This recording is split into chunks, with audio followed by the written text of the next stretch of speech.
Assalomu alaykum. Bugun 24-noyabr 2025-yil. Bedana jo'jalarimiz ikkinchi kuni boshlandi. Kecha kechqurun syomka qilib tashlagan edik birinchi kunda. Holat yaxshi, mana ertalab kuzatyapmiz. Jo'jalar harakati yaxshi, yoyilib yuribdi. Issiqligi yaxshi. Ikkita jo'jamiz kechqurun qo'ygan 1 litr suvimizni deyarli tugatibdi. Endi kunduz yana 1 litr qo'yilsa, kechqurungacha yetadi. Har kuni toza suv qo'yamiz, xudo xohlasa. Bunisiga 2 litrda qo'ygan edik. Holatini bilishlik uchun qancha suv iste'mol qiladi.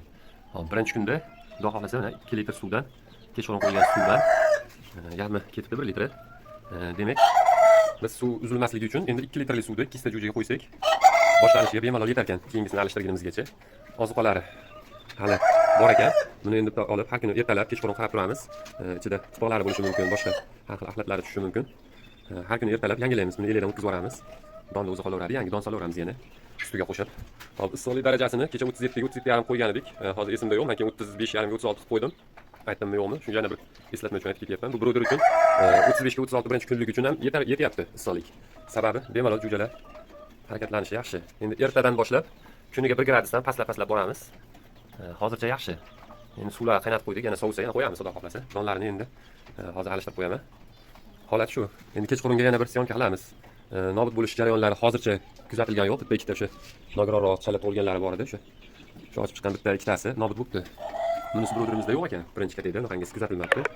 Ikkinchi broderimizda mana shu yerda bir donagina nobud bo'libdi. Bu o'sha aytganimizda o'zini eplolmaydigan darajada, o'zi nimjon, ayolga qolmaydigan holatda edi. Manfaatli bo'ladigan bitamiz. Bu yangi boshlovchilar uchun syomkalar.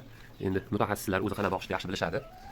Yana bir mutaxassislarimiz tarafidan qanaqadir bir bizning kamchiliklarimiz ko'ringan bo'lsa, fikrlarni bildirishsa, uni ham to'g'rilab ketamiz. Hozircha suviga o'sha shakarli suv berib turibmiz. Yana ertaga ham beramiz, keyin 3 kun yana toza suv beramiz.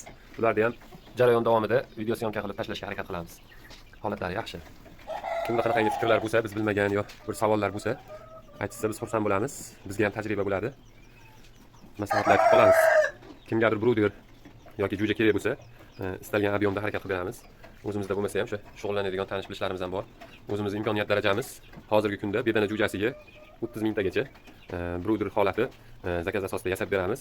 Mana shu broder 1,5 kun, 2 kun vaqt ketadi yasashlikka. Xudo xolasa zakaz qilinsa yasab ham beraveramiz.